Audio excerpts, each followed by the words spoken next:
पुरुग्राम ब्रजादिशु। ये बाल हत्यारिणी पूतना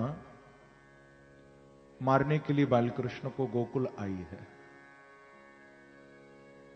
गोकुल में जब इसने प्रवेश किया बंधुओं, तो अपना राक्षसी स्वरूप इसने छुपाया है और ये एक गोपी बन गई है। भागवत में शुकदेव जी ने इसके श्रृंगार का भी वर्णन किया है। वैसे ये सुंदर श्रृंगार करके ताम केश बंधव व्यतशक्त मल्लिकाम ब्रहन नितंबस्तनकृच मध्यमाम सुभाससम कंपित कर्ण भूषणम तिशोल्लसत कुंतल मंडिताननाम। ऐसा श्रृंगार करके सारे ब्रजवासियों के दिल को आकर्षित करती हुई पूतना नंद भवन के अंदर गई है। मनोहरंतीम वनिताम ब्रजौकशाम। सीधे अंदर जाकर ब्रजरानी यशोदा से मिली है और ब्रजरानी यशोदा को इसने निवेदन किया कि हे नंदरानी, आप कृपा करके अपने लाला को हमें दर्शन कराओ। मैया को लगा कि ये कोई गोपी होगी, मेरे लाला को देखवे आई है, क्योंकि सारा ब्रज आया देखने। तो मैया ने एक गोपी समझ के बालकृष्ण को लेकर पूतना की गोदी में दे दिया। मैया तो घर के काम में लग गई। भगवान जब पूतना की गोदी में गए हैं तो श्री शुकदेव जी भागवत में कह रहे हैं कि विबुध्यताम बालक मारिका ग्रहं चराचरात्मा सनिमीलित क्षण। जब मेरे प्रभु पूतना की गोदी में गए हैं तो सनिमीलित क्षण, सनिमीलित क्षण अर्थात सम्मीलित लोचन, अपने नेत्र बंद कर लिए भगवान ने। यानी पूतना की गोद में आकर भगवान ने पूतना को सब कुछ दे दिया। सोचो, जिसकी गोद में बिहारी जी आ गए उसे क्या नहीं मिला, सब दे दिया। अपना स्पर्श, अपना दर्शन, सब कुछ भगवान ने दे दिया। पर क्या नहीं दिया है? बोले सब कुछ देने के बाद भी बांके बिहारी ने पूतना को अपनी दृष्टि नहीं दी है, अपनी नजरें नहीं दी, क्योंकि सनिमीलित क्षण पूतना को देखते ही मेरे प्रभु ने आंखें बंद कर ली। कमाल की बात है। वैसे तो भगवान के इस नेत्र बंद करने के विषय में महापुरुषों ने, आचार्यों ने अनेक भाव टीकाओं में दिए हैं, लेकिन आप कुछ भावों को जरूर यहां समझना, सुनना। प्रभु ने आंखें बंद क्यों की? आज मानो मेरे बांके बिहारी विचार कर रहे हैं आंखें बंद करके कि ये पूतना मेरे सामने तो आ गई है, पर इसके अंदर बड़ा कपट है।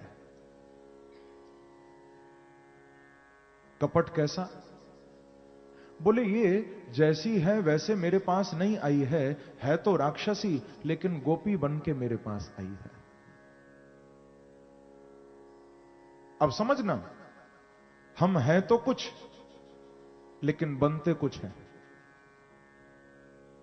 हमारी असलियत कुछ है, पर हम अपनी पर्सनैलिटी को कुछ और दिखाते हैं कि हम तो अलग हैं। मेरे बांके बिहारी को ये दोहरे चरित्र पसंद नहीं आते। भगवान कहते हैं कि आप संसार के सामने चाहे जो करो, पर मेरे सामने जब आओ तो जैसे हो वैसे ही बन के आओ। नहीं तो प्रभु कहते हैं कि मेरे सामने तुम कपट करके भी आओगे तो ठीक है, मैं तुम्हारे ऊपर कृपा बरसाऊंगा, जैसे पूतना पर भी कृपा कर रहे हैं।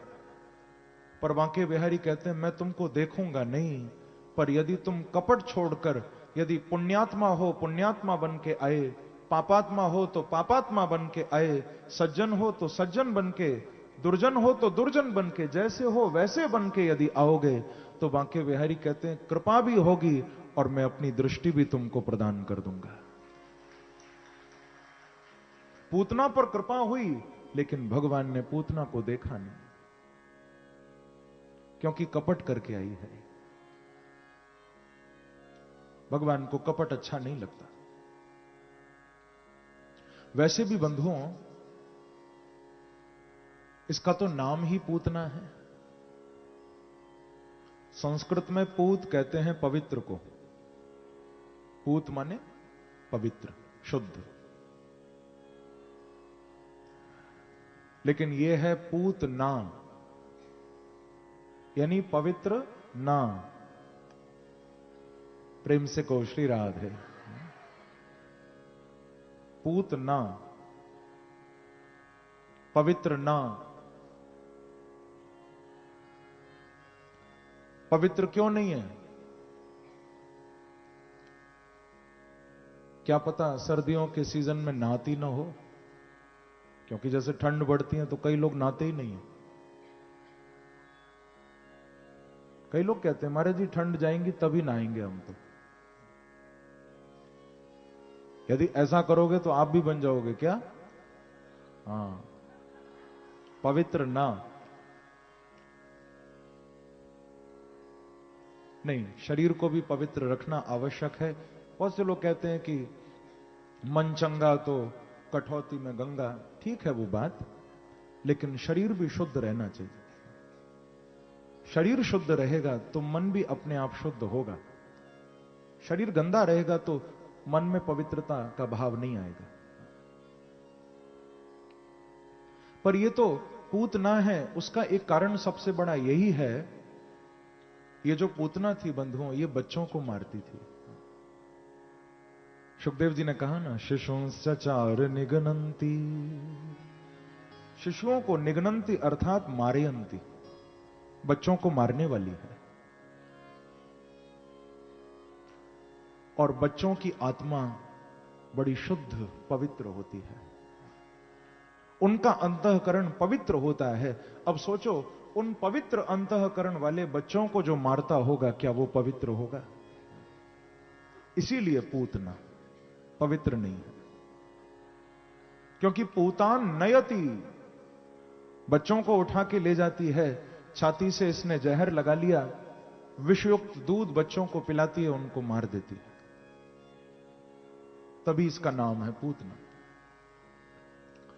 आज जब भगवान के सामने आई तो भगवान ने मन में सोचा कि मैं इसको नहीं देखूंगा। क्यों? क्योंकि ये पवित्र नहीं है। और हमारे शास्त्र, हमारे ग्रंथ कह रहे हैं कि यदि अपनी दृष्टि को पवित्र रखना है तो अपनी दृष्टि को पवित्र जगह ही डालो, क्योंकि आंखें गंदी जगह जाएंगी तो आंखें भी गंदी हो जाएंगी, और जिसकी आंखें गंदी हो जाती हैं उसका मन भी बड़ी जल्दी गंदा हो जाता है। क्योंकि जो देखते हो, जैसा देखते हो, वैसे ही विचार मन में उठने लगते हैं। आंखों को पवित्र रखो। इसीलिए मेरे प्रभु इसको नहीं देख रहे। एक कारण यह भी है बंधुओं, भगवान ने मन में सोचा कि मैं तो लाला बना हूं, बालक बने हैं ना, और जब लाला बने हैं तो मेरे बांके बिहारी एक्टिंग करने में भी नंबर 1 है। उनके जैसी एक्टिंग कौन कर सकता है?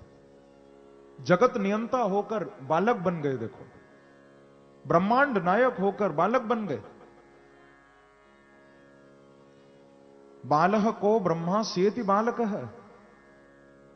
बालक बन के आए हैं, पर वास्तविकता में देखा जाए तो ब्रह्मा भी उनके बालक हैं। भगवान किसके बालक होंगे? जो ब्रह्मा को भी बनाने वाले। लेकिन ऐसे मेरे प्रभु जब लाला बने हैं तो एक्टिंग भी पूरी कर रहे हैं, अभिनय भी पूरा कर रहे हैं। मेरे प्रभु मन में सोचते हैं कि जैसे एक बच्चा होता है ना, बच्चे के सामने आप कोई डरावनी चीज ले जाओ तो बच्चा बड़ी जल्दी घबरा जाएगा, डर जाएगा। तो आज भगवान भी मानो थोड़ा सा अभिनय कर रहे हैं, मानो राक्षसी पूतना सामने आ गई है तो डरकर मेरे प्रभु ने आंखें बंद कर ली। जैसे बच्चा डर जाता है ना, भगवान भी मानो डर गए, नेत्र बंद कर लिए। लेकिन एक संत ने ऐसा भी भाव दिया कि मानो आज जो बांके बिहारी ने आंखें बंद की हैं, मेरे प्रभु सोच रहे हैं कि ये मौसी जी हमको जहर देकर मारने आई है। मौसी इसलिए कहा भगवान ने क्योंकि मौसी वही होती है जो मां की जैसी हो। मां की बहन को ही तो कहते हैं मौसी। तो ये भी दूध पिलाने आई है, काम तो मां का करने आई है, पर दूध पिलाकर मारना भी चाहती है।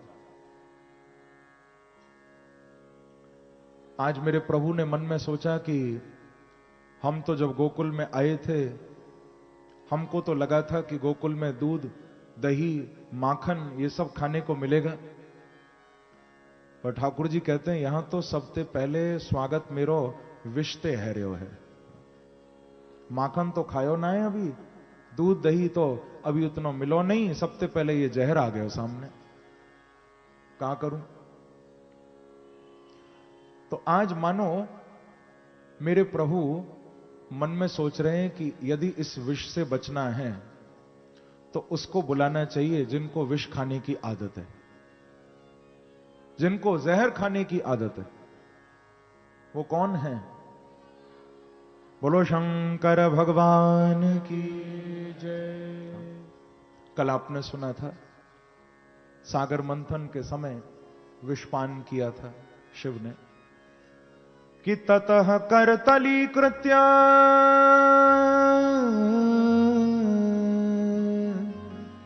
व्यापी हालाहलं विषम अभक्षयन् महादेव कृपया भूत भावन। उस विष का पान कर गए थे भोलेनाथ सागर मंथन के समय। तो आज मानो मेरे बांके बिहारी आंखें बंद करके शिव का ध्यान कर रहे हैं, शिव को बुला रहे हैं कि हे भोले बाबा आप जल्दी आओ और जहर जहर तो आप खाओ और बाकी माल मैं उड़ाऊंगा। प्रेम से कहो श्री राधे। यानी विष तुम खाओ और दूध मैं पीऊंगा। तो इसीलिए मानो प्रभु ने नेत्र बंद किया। पूतना बालकृष्ण को लेकर नंद भवन के बाहर चली गई बंधुओं, और एक शिला के ऊपर बैठ गई है, गोद में प्रभु को ले लिया, दूध पिलाने लगी कि तस्मिन् स्तनं दुर्जर वीर्यमुल्बणो घोरांकमादाय शिशोर्ददावथ गाढ़ं कराभ्यां भगवान् प्रपीड्य तत् प्राणे समं रोष समन्वितो पिबत। भगवान पूतना का दूध पी रहे हैं देखो, लेकिन केवल दूध नहीं पिया, सबसे पहले विषपान किया, फिर दूध पिया। जब विष निकल गया, दूध निकल गया, तो सुखदेव जी कह रहे हैं कि अब मेरे प्रभु इसके प्राणों को भी पीने लगे। प्राणी समम, जब इसके अंदर से प्राण निकलने लगे, पूतना घबरा गई और बालकृष्ण को लेकर चीखती हुई चिल्लाती हुई आकाश में उड़ गई। इसने अपना रूप भी अब वही राक्षसी वाला बना लिया, अब गोपी नहीं है, राक्षसी बन गई, आकाश में उड़ गई और चीख चीख कर कहने लगी कि सामुंच मुंचालिमिति प्रभाषिणी निष्पीड्यमाना खिल जीव मर्मणि विवृत्य नेत्रे चरणौ भुजौ मुहु प्रस्त्वन्निगात्राक्षिपति रुरोदः। जोर जोर से कहने लगी, अरे बालक मुझे छोड़ दे, अरे बालक मुझे छोड़ दे। लेकिन मेरे बांके बिहारी हंसकर बोले कि मौसी जी, यदि छूटना ही था तो तुम आई क्यों थी मेरे पास? क्योंकि मैं जीव को एक बार पकड़ता हूं, बार बार नहीं, और जिसको पकड़ लेता हूं फिर उसको कभी छोड़ता नहीं हूं मैं। बोला वृंदावन बिहारी लाल की जय। पूतना कहती रह गई, पर मेरे बांके बिहारी ने नहीं छोड़ा। अंत में इसके अंदर से प्राण निकले और प्रभु के श्रीअंग में लीन हो गए हैं। बोलो असुर निकंदन भगवान की जय। भगवान ने इसका उद्धार कर दिया बंधुओं। प्रासार्य गोष्ठे निज रूपमा स्थित। ये पूतना, इसका शरीर बड़ा विशाल था, गोष्ठ में जाकर गिरी। ग्वाल बालों ने इसकी छाती पर खेल रहे बालकृष्ण को उतारा, गोपियों को दिया। गोपियों ने रक्षा विधान प्रभु का भागवत में किया कि गोमूत्रेण स्नापयित्वा पुनर्गोरज सार्वकम। देखो कितना सुंदर मेरे प्रभु का रक्षा विधान हो रहा है। क्योंकि गोपियों को, मैया यशोदा को लगा कि कहीं लाला कन्हैया को, बालकृष्ण को कोई नजर वजर तो नहीं लग गई, तो उसके लिए रक्षा विधान कर रहे हैं। कैसे? गौ माता के मूत्र से भगवान को स्नान कराया। गौ माता के चरणों की धूल लेकर पुनर्गोरज सार्वकम, चरणों की धूल गौ की लेकर भगवान के सारे अंग से लगाई और गाय की पूंछ उठाकर भगवान को झाड़ा दे रही हैं गोपियां। यानी भागवत में ये शिक्षा दी जा रही है, भैया गौ माता कोई साधारण, कोई पशु नहीं है, उनको पशु नहीं समझना। भागवत में ये शिक्षा दी जा रही है कि बांके बिहारी सबकी रक्षा करते हैं, पर गौ माता के द्वारा देखो प्रभु का रक्षा विधान हो रहा है। बोलो गौ माता की जय। गावो विश्वस्य मातरः। गौ का एक एक अंग पूजनीय है। 33 करोड़ उन देवों का वास गौ माता के अंदर है। रक्षा विधान हुआ। इस प्रसंग के अंत में सुखदेव जी ने बड़ी प्यारी बात कही कि एतत्पूतना मोक्षम कृष्णस्यार्भकमद्भुतम शृणुयात् श्रद्धया मर्त्यो गोविंदे लभते रतिम। बोले जो लोग इस पूतना मोक्ष की कथा को सुनते हैं, गोविंदे लभते रतिम, उनके हृदय में भगवान गोविंद के लिए प्रेम जागृत होता है। कृष्ण चरणों में प्रेम जगाने वाली ये पूतना मोक्ष की कथा है। ये सुनाने के बाद बंधुओं आगे एक प्रसंग सुनाया कि जब भगवान लगभग 81 दिन के हो गए थे, तो मेरे प्रभु ने शक्टासुर नाम के असुर का भी उद्धार किया, जो बैलगाड़ी के रूप में आया था। चरणा वुदक क्षिपत, अपने नन्हे नन्हे चरण पालने से बाहर निकाल के उसमें जोर से प्रभु ने मारे और इस शक्टासुर नाम के असुर का उद्धार किया। इसी प्रकार से दैत्यो नामना तृणावर्तः कंस वृत्य प्रणोदितः चक्रवात स्वरूपेण जहारासीन मर्भकम। एक असुर जिसका नाम तृणावर्त, यह भयंकर आंधी के रूप में आया था बालकृष्ण को मारने के लिए। यह कथा बड़ी प्यारी है। मेरे प्रभु ब्रजरानी यशोदा की गोदी में लेटे हुए नंद भवन के आंगन में, और उसी समय यह तृणावर्त आंधी के रूप में आया। गड़िमानम शिशोर बोढ़ुम नसेहे गिरिकूटवत। कैसी अद्भुत लीला मेरे प्रभु ने की। मैया की गोदी में लेटे लेटे दूध पी रहे थे भगवान। जैसे ही प्रभु ने आकाश में तृणावर्त को देखा, भगवान समझ गए कि ये तो हमें मारवे आयो है और हमें लेकर आकाश में उड़ जावेगो। तो ठाकुर जी मन में बोले कि यदि मैं मैया की गोद में लेटा रहे हो तो मेरे साथ ये मेरी मैया को भी ले जाएगा। अब मैया को भी ले गए हो तो फिर मैं कहां करूंगा? मैं अपने आप को संभालूंगा या मैया को संभालूंगा? तो भगवान ने सोचा पहले मैं मैया से अलग हो जाऊं, और उसके लिए क्या किया? गरिमाणम शिशोर बोढ़ुम।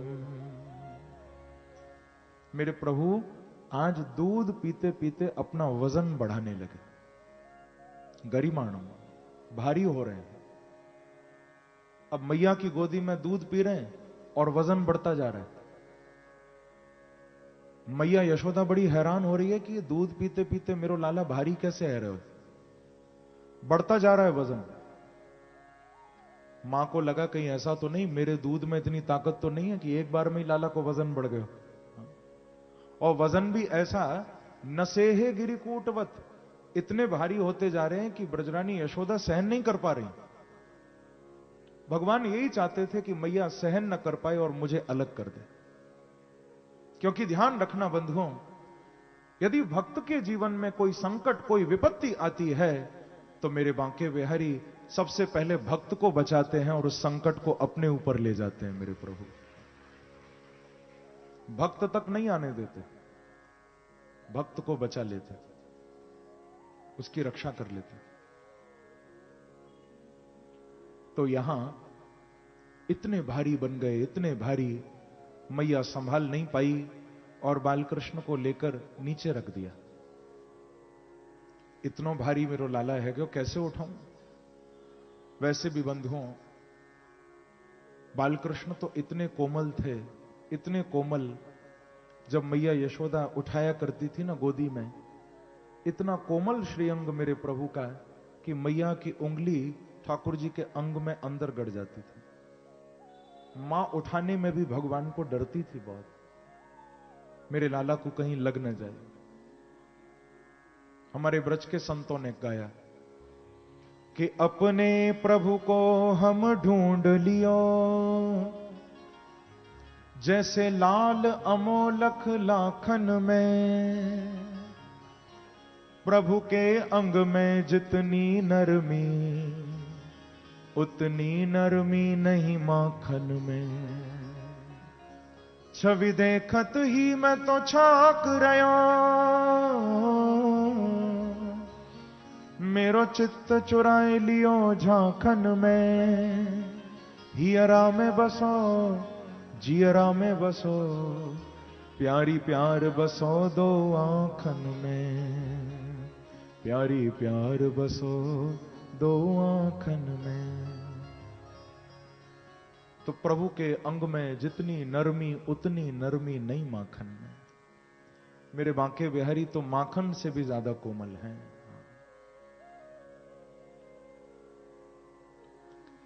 बंधुओं,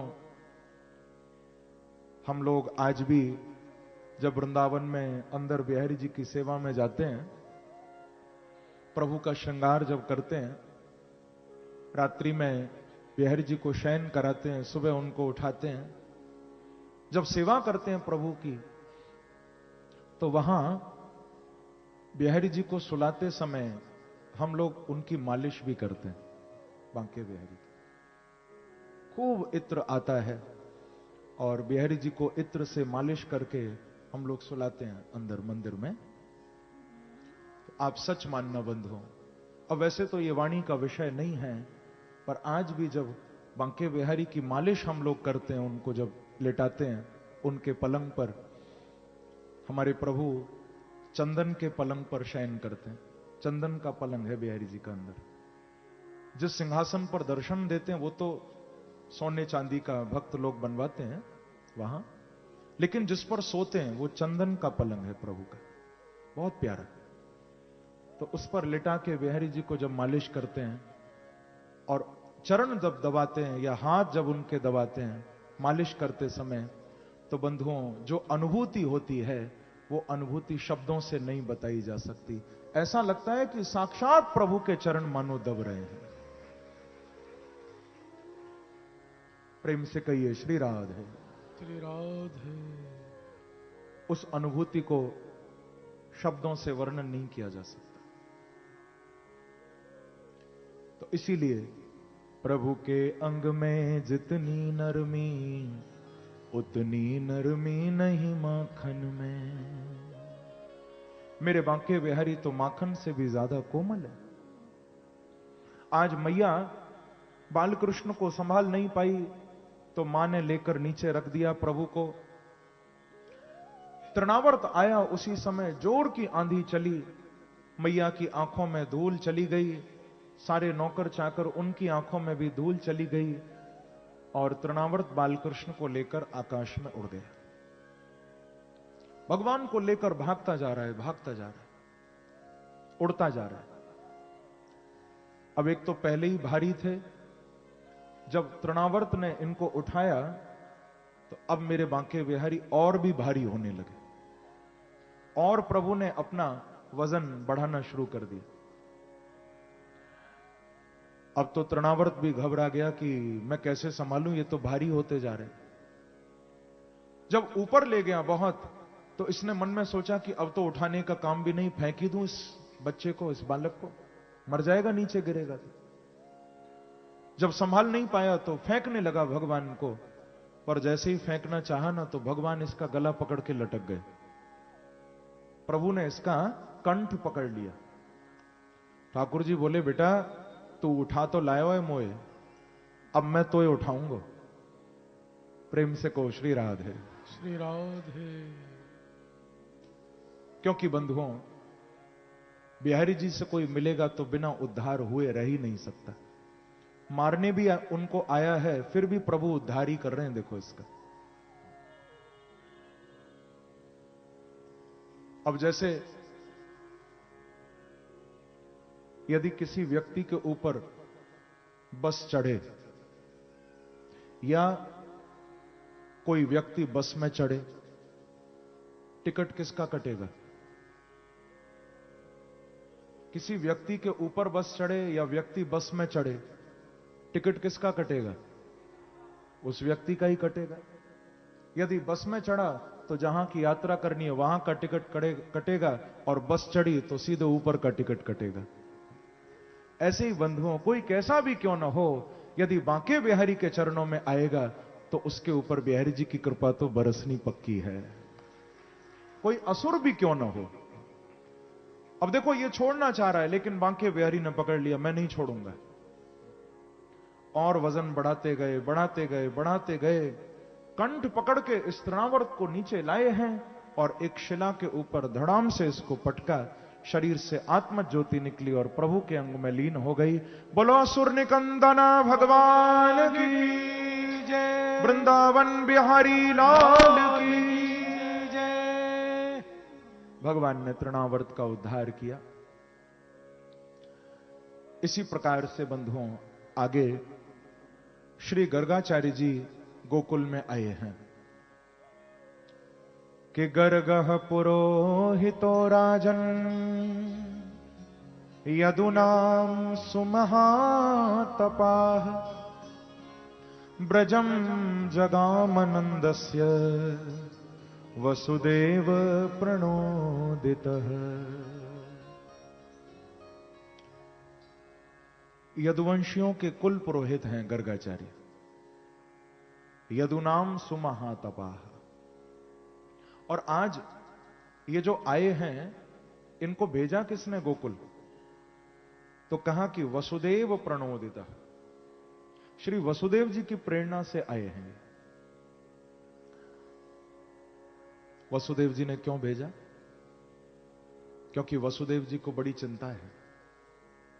मैं अपने लाला को तो नंद भवन में छोड़ आया, और ये भी जानते हैं कि कंस के द्वारा भेजे हुए अनेक असुर जा रहे हैं गोकुल में, तो इस बात की चिंता है कि हमारो लाला वहां सुरक्षित है या नहीं, कौन पता लगाए।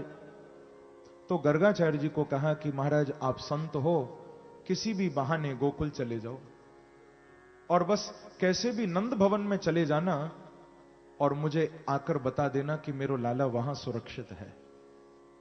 हमारे बालकृष्ण को कुछ भी नहीं हुआ, क्योंकि चिंता है बड़ी। गर्गाचार्य जी आए हैं, इन्होंने नंद भवन में प्रवेश किया। नंद बाबा ने जैसे ही सुना कि गर्ग महाराज पधारे हैं, बाबा बड़े गदगद हुए, क्योंकि नंद बाबा संतों का बहुत आदर करते थे। वैसे भी बंधुओं, जिन घर साधु न पूजिए, हरि की सेवा नाही, ते घर मरघट जानिए, प्रेत बसे तिन माही। न विप्रपादो दक्कर्दमानी, न वेद शास्त्रा ध्वनि गर्जितानी, स्वाहा स्वधाकार विवर्जितानी, स्मशान तुल्यानि ग्रहाणि तानी। जिन घरों में कभी संत महापुरुषों के चरण नहीं पड़ते, हमारे शास्त्र कह रहे हैं कि वो घर घर नहीं, वो तो स्मशान है। जहां कभी भगवान की सेवा पूजा नहीं होती, जहां कभी वेदों के मंत्र नहीं बोले जाते, वो घर घर नहीं हो सकता।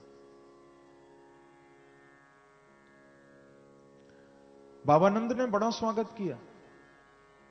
बाद में गर्गाचार्य जी के आगे नामकरण का प्रस्ताव भी रखा।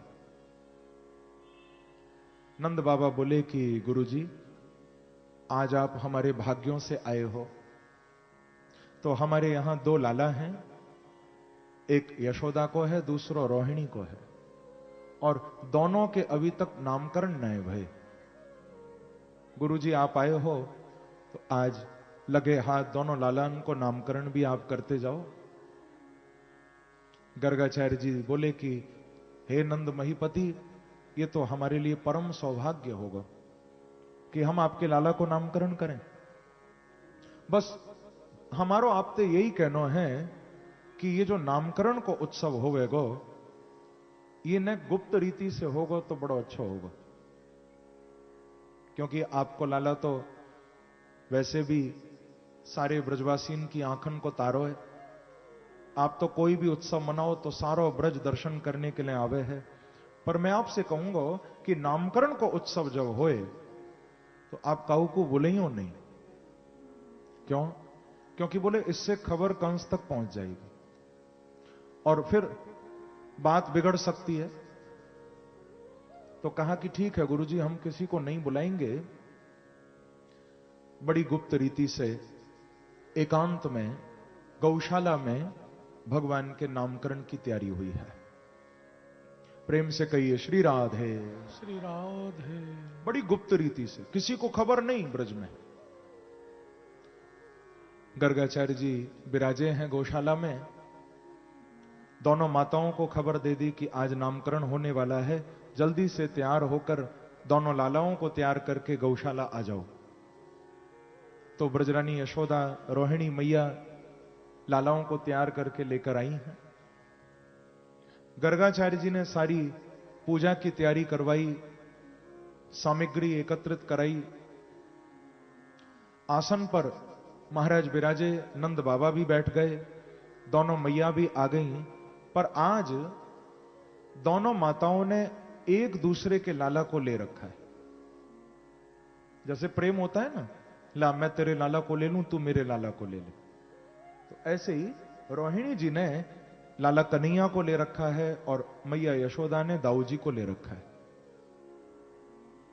बैठे हैं, सुंदर स्वस्ति वाचन बोला गया, गणेश जी का ध्यान कराया, सुंदर नामकरण का संकल्प हुआ, विधिवत पूजा श्री गर्गाचार्य जी ने कराई।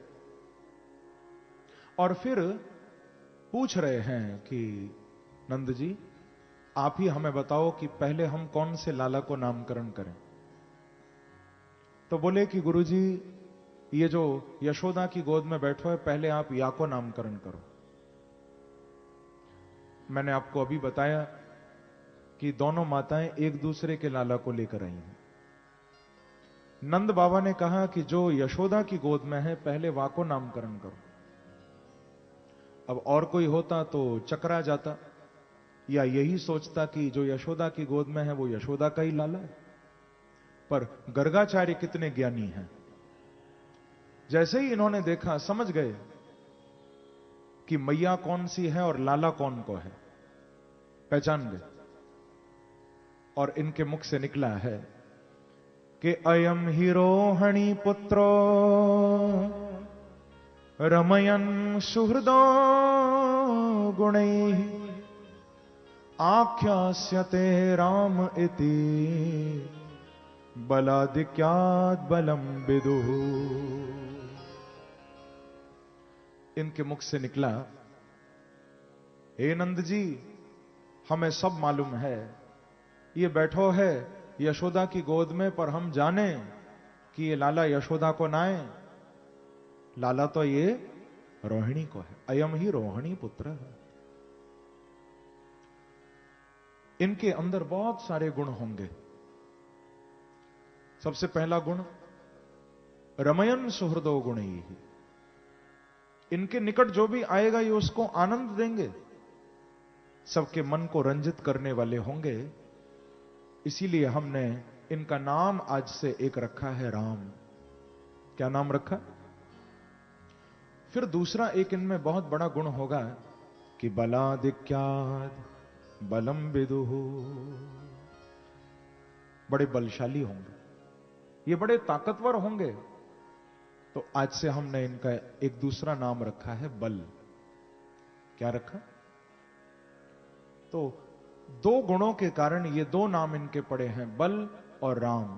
पर लोग इनको कहीं त्रेता वाले राम न समझें, इसीलिए इन दोनों नामों को मिलाकर ही बोला जाता है। बोलो बलराम जी महाराज की जय, दाऊ जी महाराज की जय, संकर्षण भगवान की जय। एक नाम इनका संकर्षण भी पड़ा, क्योंकि कल आपने कथा सुनी थी, योग माया ने देवकी के गर्भ का आकर्षण करके इनको रोहिणी के गर्भ में डाला था, तो उस कारण से इनका एक नाम संकर्षण भी पड़ा। रोहिणी के पुत्र होने से ये रोहिणी भी कहलाए, मैया रोहिणी, तो इनका भी एक नाम पड़ा रोहिणी।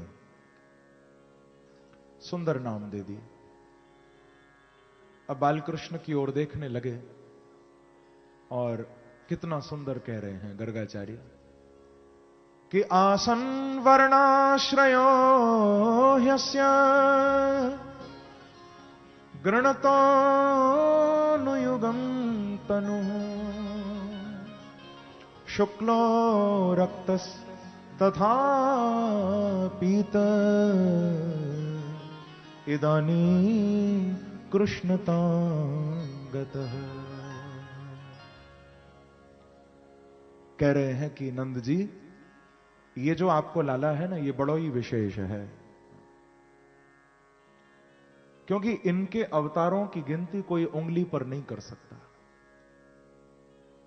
इनके अवतार तो अनंत हैं।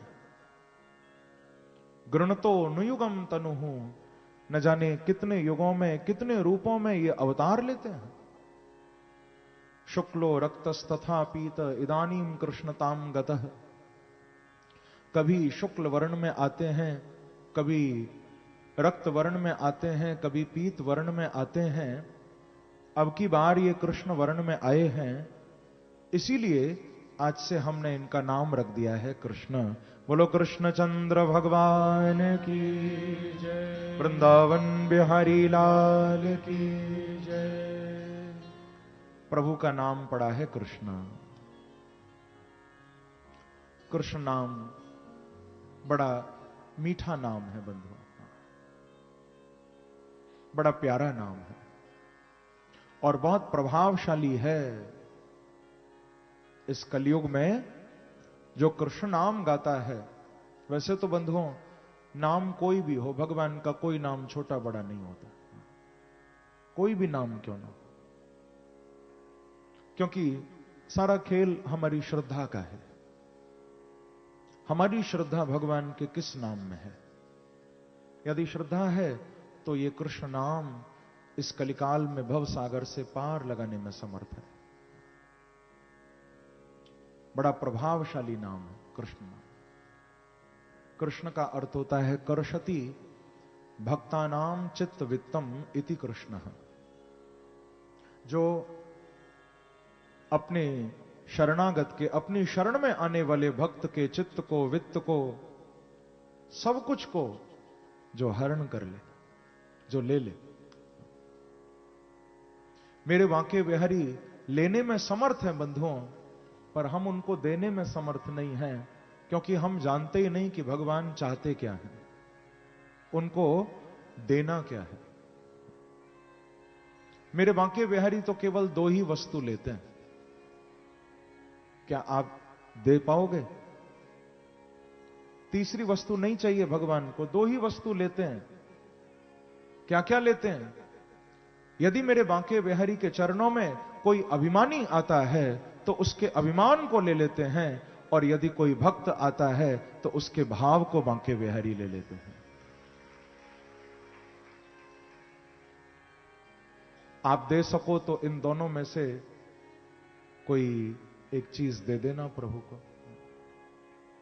तुम्हारे अंदर अभिमान हो तो भगवान के चरणों में जाकर हमेशा के लिए अपना अभिमान प्रभु के आगे अर्पण कर देना, चढ़ा देना कि प्रभु हमारे उस अभिमान को, हमारे मद को, हमारे अहंकार को आप ले लो, चढ़ा देना।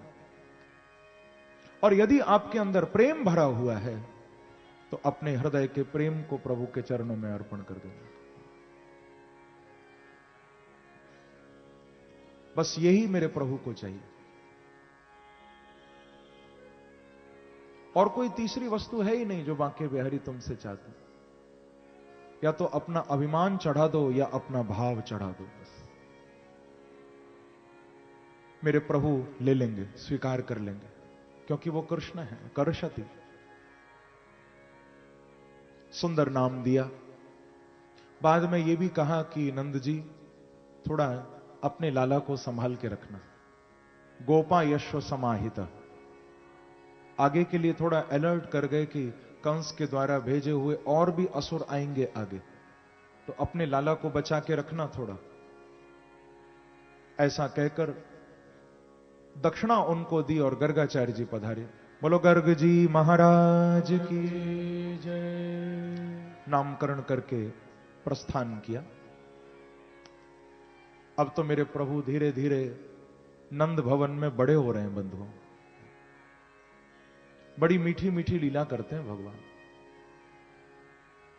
सुखदेव जी एक श्लोक में कह रहे हैं कि कालेन व्रजताल्पेन गोकुले राम केशवो जानुभ्याम सह पाणिभ्याम रिंगमाणो विजिहरतु। भगवान नंद भवन के आंगन में गुटवन चलते हैं। दोनों हथेलियों को आगे टिकाकर घुटनों के बल सारे नंद भवन में भगवान घूमते हैं। खूब मैया यशोदा बाबा नंद को आनंद लुटाते हैं। सोचो नंद यशोदा कितने भाग्यशाली होंगे जिनके आंगन में बांके बिहारी खेल रहे हैं। कितना सौभाग्य होगा इनका। कभी मेरे प्रभु गुटुअन चलते चलते जाते हैं, नंद बाबा की छड़ी उठा लेते हैं। कभी तो नंद बाबा की पगड़ी उठा लेते हैं, और कभी कभी तो नंद बाबा की चप्पल भी उठा लेते हैं भगवान। और उठाकर केवल हाथ में नहीं लेते, चप्पल उठाकर मेरे प्रभु नंद बाबा की सिर पर रख लेते हैं। देखो क्या इतना भाग्यशाली कोई होगा। नंद बाबा की चप्पल सिर पर उठाकर रखते हैं। देवता आकाश में जब ये दृश्य देखते हैं बंधुओं, तो देवता रोते हैं और कहते हैं कि भैया हमसे ज्यादा भाग्यशाली तो ये नंद यशोदा हैं जिनकी चप्पल भी बांके बिहारी उठा रहे हैं। हम तो इस भोग भूमि स्वर्ग में पड़े हुए हैं, ये सौभाग्य तो हमें भी नहीं मिला। हमसे ज्यादा भाग्यशाली तो ब्रजवासी। प्रेम से कहिए श्री राधे श्री राधे। मेरे प्रभु बड़ी प्यारी प्यारी लीला करते हैं। ब्रज के संतों ने, आचार्यों ने सुंदर सुंदर लीलाएं गाई हैं। एक बहुत ही प्यारी लीला भगवान की मुझे याद आ रही है, आप कहो तो सुना दूं। गौड़ीय आचार्यों ने इस लीला का वर्णन किया है। एक बार रात्रि का समय, मेरे बांके बिहारी बालकृष्ण केवल अभी 1.25 साल के हैं, छोटे से। मेरे प्रभु मैया के निकट शयन कर रहे हैं। आज मैया दूध पिला रही है, पर भगवान को नींद नहीं आ रही। बालकृष्ण की आंखें आज बंद नहीं हो रही। तो मैया यशोदा कह रही है कि लाला, आज तू सोवे क्यों नहीं है? आज तो नींद क्यों नहीं आवे है? लाला, इतनी रात है गई, अब तो सो जा। तो बालकृष्ण बोले कि मैया का बताऊं, आज मुझे नींद नहीं आवे है। ऐसा कर, तू मुझे कोई कहानी सुना दे, मुझको कोई किस्सा सुना दे, तो मैं सो जाऊंगा। मैया यशोदा बोली कि मैं कहानी सुनाऊंगी तो तू सो जावेगा? बोले बिल्कुल सो जाऊंगा मैया। तो मैया बोली कि जब तू सोई जावेगा तो कहानी कौन सुनेगा फिर? तो भगवान कहते हैं मैया ऐसे थोड़ी सोऊंगा, तेरी कहानी पूरी हो जाएगी तब सोऊंगा। ये लाला और मैया की बड़ी मीठी मीठी बातें, ध्यान से सुनना। मैया एक कहानी सुना रही है, बड़ा प्यारा प्रसंग है कि रामो नाम बभूवहुं तदबला सीतेति हुं तां पितुः। मैया ने एक बड़ी प्यारी कहानी शुरू की, लेकिन कहानी सुनाने से जैसे शुरू कर रही थी, मैया बोली कि देख लाला, कम से कम इतना तो करियो कि जब मैं कहानी सुनाऊं तो बीच बीच में तू हुंकारो देतो रहियो। क्यों? भगवान पूछ रहे हैं, हुंकारो क्यों?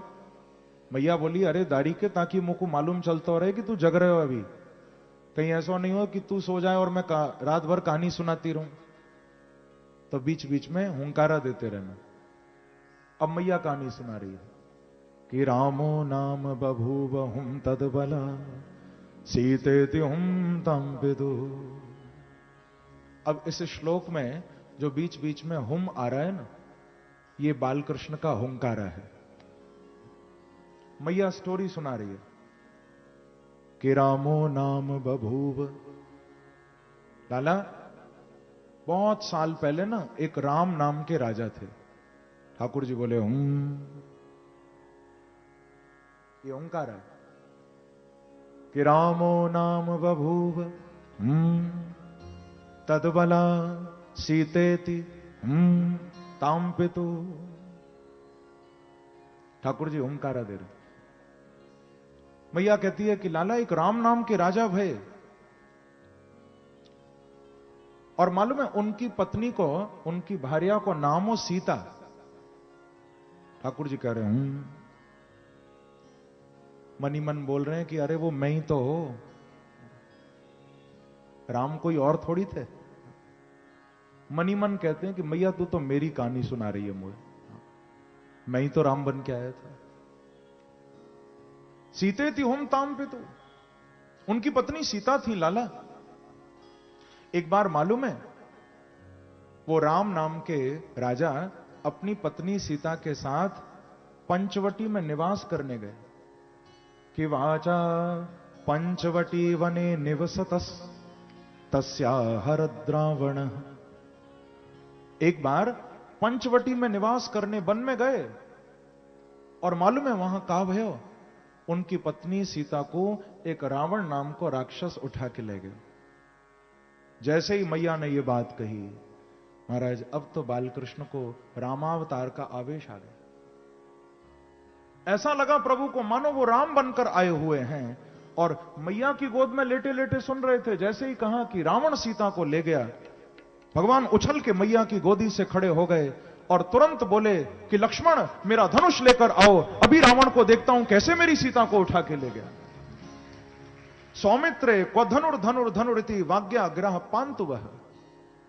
जोर से चीखे भगवान, हे सौमित्र, हे लक्ष्मण, मेरा धनुष लेकर आओ। रावण की इतनी हिम्मत कैसे कि मेरी सीता को ले गया। महाराज ठाकुर जी का चेहरा लाल एकदम, ऐसे हाथ करके खड़े, मेरा धनुष लाओ। अब आप सोचो ये सुन के मैया का क्या हाल हुआ होगा। ब्रजरानी यशोदा का तो मुंह खुला का खुला रह गया कि कहानी मैं सुना रही थी, आगे ये निकल गए हो। मैया परेशान, क्या बोले अब। ठाकुर जी को भी होश आया कि अरे ये मैंने क्या कर दिया। मेरी मैया न जाने क्या सोचेगी, मुझे तो रामावतार का आवेश हो गया। अब आवेश आया तो बोल गए। थोड़ी देर में मैया के गले आके लिपट गए। मैया कहां बात है गई। मैया बोली तू बता कहां बात है गई। मैं कहां बताऊं, तू ये सब कहां बोल रहे हो अपने आप, तो कहां से मालूम चली ये सब बात। तो मैया को खुश करने के लिए भगवान बोले मैया तू तो बड़ी भोली है, अरे तू जो कहानी सुना रही है ना, ये तो मैं कल ही रामलीला में देख के आया हूं, मैं तो तोते भी ज्यादा जानू। बोलो बाल कृष्ण लाल की जय। मां को समझाने के लिए कह दिया कि कल रामलीला देख के आया हूं। पर वास्तविकता में बंधुओं, राम ही श्याम है, श्याम ही राम है, दोनों में कोई भेद नहीं है। जो भेद करता है वो तो पापी है। राम और कृष्ण में कोई भेद नहीं। तो ऐसी मीठी मीठी लीलाएं मेरे प्रभु नंद भवन में करते हैं। जब 1.5 वर्ष के हो गए बाल कृष्ण, अब मेरे प्रभु ने एक बड़ी ही प्यारी बड़ी मीठी लीला की है, जिसको कहते हैं माखन चोरी लीला। कौन सी लीला? माखन चोरी। ये लीला पहले तो नंद भवन में भगवान ने की। पहले नंद भवन में धीरे धीरे माखन चुराया, क्योंकि भाई बाहर चुराने के लिए थोड़ी प्रैक्टिस तो चाहिए ना, तो वो पहले घर में की है। नंद भवन में पहले माखन चुराया, और जब नंद भवन से निकले हैं फिर तो पूरी मंडली बना ली। अनेक सखा हैं, श्रीदामा, मधुमंगल, स्तोक, सुबल, इन सब ग्वाल वालों के साथ मेरे प्रभु माखन चुराने आते हैं। मेरे प्रभु की मंडली थी जिसका नाम था चोर विद्या प्रचार मंडल। मंडली बनाई है पूरी। लेकिन आप लोग इतना समझ लेना कि इस माखन चोरी लीला को करके, हमारे बीच में भी अभी आने वाले हैं प्रभु, इस लीला को करके भगवान ने किसी को कष्ट नहीं दिया। यदि कष्ट दिया होता माखन चुरा के, तो बंधुओं फिर गोपियों के दरवाजे कृष्ण के लिए नहीं खुलते। गोपियों का प्रेम कृष्ण के चरणों में नहीं होता। संसार का कोई चोर तुम्हारे यहां चोरी करके जाएगा, उससे प्यार करोगे तुम तो उसको पकड़वाओगे, तुम उससे नफरत करोगे कि हमारी मेहनत की चीज जो हमने कमाई ये चुरा के ले जा रहा है। आपको वो अच्छा नहीं लगेगा। पर बांके बिहारी माखन चुराते हैं और गोपियां उनसे प्रेम करती हैं, कृष्ण के लिए दरवाजे खिड़कियां खोल कर रखती हैं। क्यों? क्योंकि प्रभु माखन चुराते ही नहीं हैं, माखन के बहाने गोपियों के हृदय को चुराने के लिए बांके बिहारी आते हैं। माखन तो बहाना है। मेरे बांके बिहारी तो चित चोर हैं। हमारे ब्रज के संतों ने गाया, मैं सुनाया करता हूं कि छलिया है बांका बिहारी ब्रजमंडल में, जादू भरा है इसके मृदु मुस्काने में, चाल में चपलता है चंचलता चितवन में, मोहनी मंत्र भरा बंसी के बजाने में। तो भक्त सब सावधान रहो श्याम सुंदर से, क्योंकि दिल लेता लूट डाका डाल के खजाने में। श्री राधा रानी का हुक्म है ये भक्तों को, इस चोर को बंद करो दिल के जेल खाने में, इस चोर को कैद करो दिल के जेल खाने में। बंधुओं, यदि आपको बचना है, क्योंकि ये तो बड़े खतरनाक चोर हैं भैया, ये रुपया पैसा नहीं, ये दिल चुरा के ले जाते हैं। ये ऐसा अपना रूप दिखाएंगे आपको। संसार का चोर तो रुपये पैसे चुराता है, बांके बिहारी तो हृदय चुराते हैं। और बताऊं, ये तो आंखें चुरा के ले जाते हैं। आंखें चुरा के ले जाने का अर्थ है, यदि तुमने बिहारी जी को देख लिया तो फिर समझ लेना तुम्हारी आंखें बिहारी जी के साथ ही चली जाएंगी। फिर तो उनके दर्शन करने के लिए आंखें तड़पेंगी। संतों ने गाया कि पिया तुम्हारा रूप है ये कैसा साहूकार, ओ पिया तुम्हारा रूप है ये कैसा साहूकार, कि मेरे नैना गिरवी रख लिए जो दरस किया एक बार। आपकी नजरों को बिहारी जी गिरवी रख लेंगे, जाने नहीं देंगे, छोड़ेंगे नहीं। आप फिर जहां जाओगे आंखें बिहारी जी के पीछे भागेंगी। तू मुझे इस कदर मेरे करीब लगता है, तुझे अलग से मैं सोचूं तो अजीब लगता है। तू मुझे इस कदर मेरे करीब लगता है, तुझे अलग से मैं सोचूं अजीब लगता है। और जिसे न तुझसे मोहब्बत न तेरे हुस्न से प्यार, वो शख्स मुझको बहुत बदनसीब लगता है। जो बांके बिहारी से प्रेम नहीं करता वो तो बदनसीब होगा। मेरे प्रभु जीव को आकर्षित करते हैं। कोई एक बार आए तो सही, कोई देखे तो सही उनको। तो माखन के बहाने गोपियों के चित्त को चुराते थे बांके बिहारी। थोड़ा सा हम लीला का दर्शन भी करें, कैसे गोपियों के घर माखन चुराने जाते थे। यहां मटकी टांगी जा चुकी है, और ये ब्रज की गोपी की मटकी तो नहीं है। हां, ये कोलकाता के भक्तों के भाव से भरी हुई मटकी है, कोलकाता के भक्तों के प्रेम से भरी हुई मटकी है। अब देखते हैं, गोपियों के भाव को तो चुरा के ले जाते थे, आप थोड़ा अपने भाव को और प्रबल करो तो देखना बस मेरे बिहारी जी आएंगे, आपके भाव रूपी माखन को भी चुरा के लेके जाएंगे। तो मेरे प्रभु हमारे बीच में भी आ रहे हैं, हम दर्शन करें इस झांकी का। और एक बड़ा प्यारा हमारे ब्रज का भाव है। गोपियां क्या गाया करती थीं जब बांके बिहारी माखन चुराया करते थे?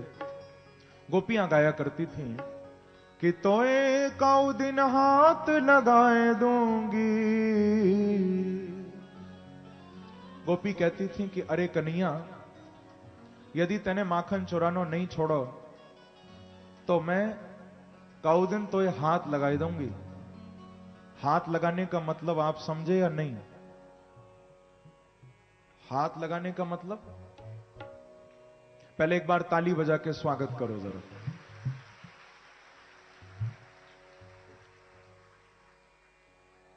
हाथ लगाने का मतलब गोपी कहती थी कि लाला तेने माखन चोरी नहीं छोड़ी तो फिर पिटाई हो जाएगी। तो गोपियों का भाव है, आप गाओ बड़े भाव से। तोए काऊ दिन हाथ लगाए दूंगी, ओ तोए काऊ दिन हाथ लगाए दूंगी। ओ मत फोड़े दही की मटकी, ओ लाला मत फोड़े दही की मटकी, ओ लाला मत फोड़े दही की मटकी, लाला मत फोड़े दही की मटकी, ओ लाला मत फोड़े दही की मटकी, लाला मत फोड़े दही की मटकी। तोए काऊ दिन हाथ लगाए दूंगी, तोए काऊ दिन हाथ लगाए दूंगी, तोए काऊ दिन हाथ लगाए दूंगी, तोए काऊ दिन हाथ। इसलिए ओ मत फोड़े दही की मटकी, लाला मत फोड़े दही की मटकी, ओ लाला मत फोड़े दही की मटकी, लाला मत फोड़े दही। दोनों हाथों से ताली की सेवा करते हुए जय हो जय हो।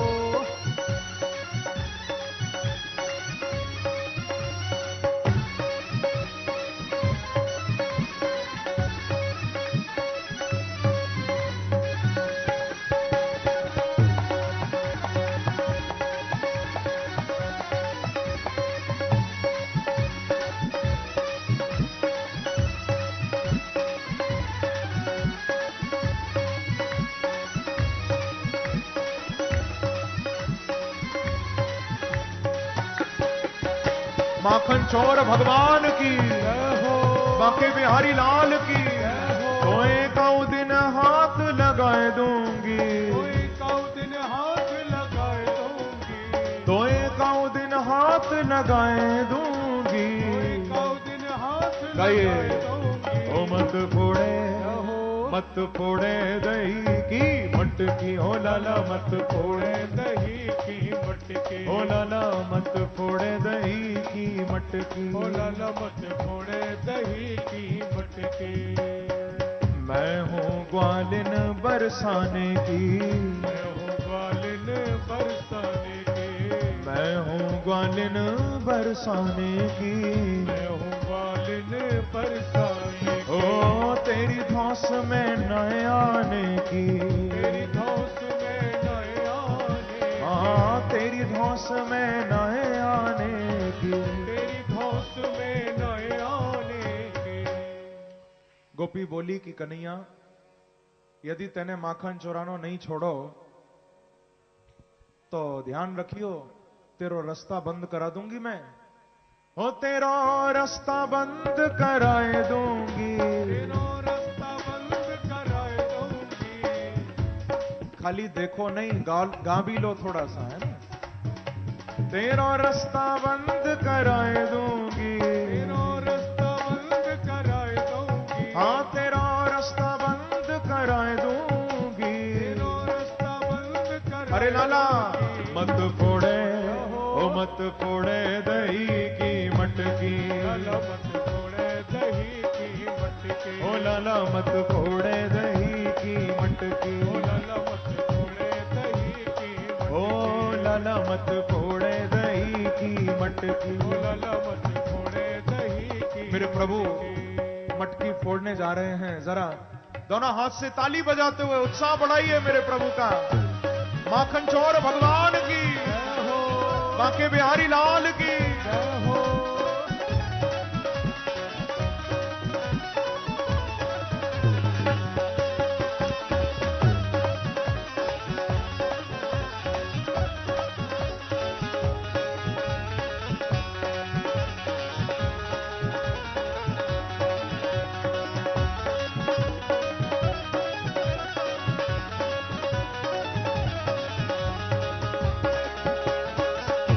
बार कहिए श्री राधे। तोए काऊ दिन हाथ लगाए दूंगी, काऊ दिन हाथ लगाए दूंगी, तोए काऊ दिन हाथ लगाए दूंगी। काऊ दिन हाथ लगाए। हाँ मत फोड़े, मत फोड़े दही की मटकी, लाला मत फोड़े दही की मटकी, ओ लाला मत फोड़े दही की मटकी। लाला मत फोड़े दही की मटकी। मात यशोदा ते कह आई, ते कह आई, मात यशोदा से कह आई। यशोदा से कह आई, ओ घर चल तेरी करेंगी पिटाई, घर चल तेरी करेंगी पिटाई, हाँ घर चल तेरी करेंगी पिटाई। घर चल तेरी करेंगी पिटाई। गोपी बोली कि कन्हैया, यदि तैने ये चोरी करना बंद नहीं किया तो कहां करूंगी। तोए उखलते बंधवाए दूंगी, उखलते बंधवाए दूंगी, तोए उखलते बंधवाए दूंगी। इसीलिए ओ मत फोड़े, ओ मत फोड़े दही की मटकी। लाला मत फोड़े दही की मटकी, ओ लाला मत फोड़े दही की मटकी। लाला मत फोड़े दही। दोनों हाथ उठाकर ताली की सेवा करते हुए जय हो, जय हो।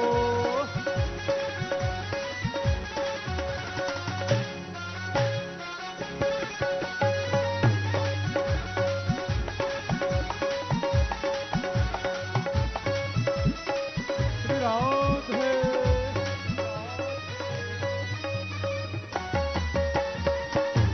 माखन चोर भगवान की, जय हो, बाल कृष्ण लाल की। जय हो।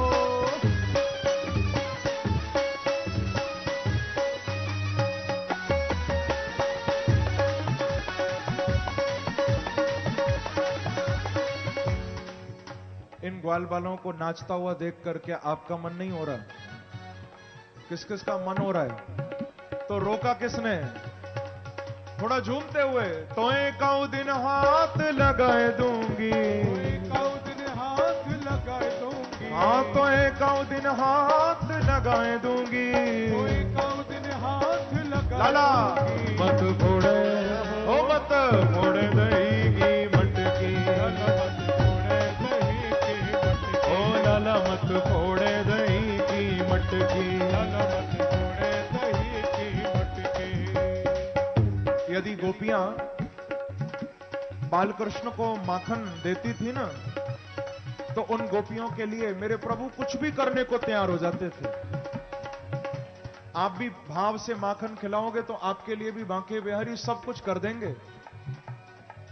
उनको थोड़ा बोलो मेरे साथ, क्या बोलोगे? प्यारे जरा मुरली की तान सुना दे, जरा मुरली की तान सुना दे, तुझे हम माखन देंगे, तुझे हम माखन देंगे, ओ तुझे हम माखन देंगे, तुझे हम माखन देंगे। जरा मुरली की तान सुना दे, जरा मुरली की तान सुना दे, तुझे हम माखन देंगे, तुझे हम माखन देंगे, ओ तुझे हम माखन देंगे, तुझे हम माखन। ऐसे नहीं, तालियों की सेवा करते हुए जाओ।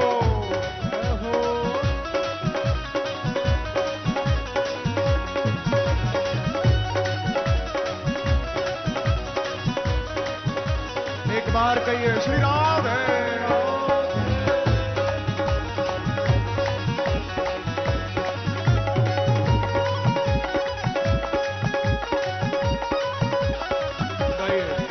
जरा मुरली की तान सुना दे, जरा मुरली की तान सुना दे, तुझे हम माखन देंगे, तुझे हम माखन देंगे, ओ तुझे हम माखन देंगे, तुझे हम माखन देंगे। जब से सुनी का ना बैरिन मुरलिया, सुनी का ना बैरिन मुरलिया, जब से सुनी का ना बैरिन मुरलिया, तो सुध बुध भूली में हो गई बावरिया, हाँ सुध बुध भूली में हो गई बावरिया। हे बांके बिहारी, आप तो मुरली बजा के न जाने कहां चले गए, फिर से कृपा करो ना एक बार, जरा फिर से वो तान सुना दे, जरा फिर से वो तान सुना दे, तुझे हम माखन देंगे, तुझे हम माखन देंगे, ओ प्यारे तुझे हम माखन देंगे, तुझे हम माखन देंगे, ओ तुझे हम माखन देंगे, तुझे हम माखन देंगे, तुझे हम माखन गाइए, तुझे हम माखन देंगे। ओ जरा मुरली की तान सुना दे, जरा मुरली की तान सुना दे, तुझे हम माखन देंगे, तुझे हम माखन देंगे, ओ प्यारे तुझे हम माखन देंगे, तुझे हम माखन। दोनों हाथ उठाकर ताली की सेवा करते हुए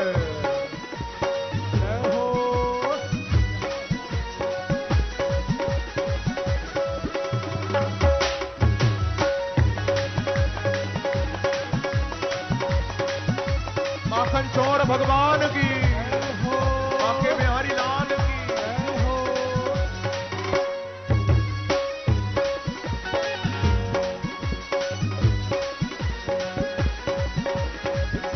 श्री राम।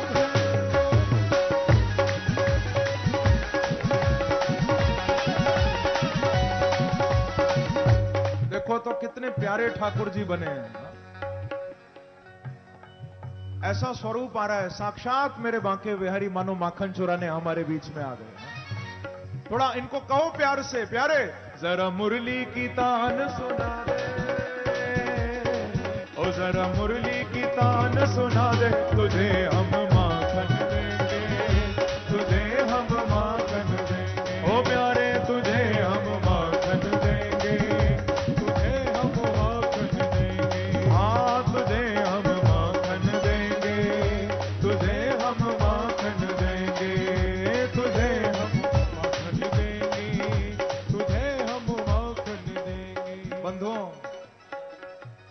किसी की नाक में हीरा, किसी के हाथ में हीरा, किसी की नाक में हीरा, किसी के हाथ में हीरा, किसी की नाक में हीरा, किसी के हाथ में हीरा, नाक में हीरा, किसी के हाथ में हीरा, किसी की नाक में हीरा, किसी के हाथ में हीरा। हमें हीरों से मतलब क्या, क्योंकि हमारा यार है हीरा, हमारा यार है हीरा, हमारा यार है हीरा, हमारा यार है, हमारा यार है हीरा, हमारा यार है हीरा। इसीलिए ओ जरा मुरली की तान सुना दे, जरा मुरली की तान सुना दे, तुझे हम माखन देंगे, तुझे हम माखन देंगे, ओ प्यारे तुझे हम माखन देंगे, तुझे हम माखन। हाथ उठाकर ताली की सेवा करते हुए जाओ, जय हो।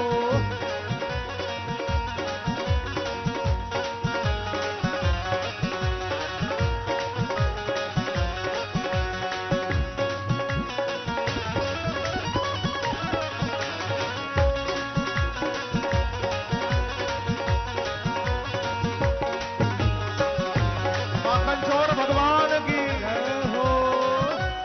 तेरे दर्श के हैं लाखों दीवाने, दर्श के हैं लाखों दीवाने, ओ तेरे दर्श के हैं लाखों दीवाने,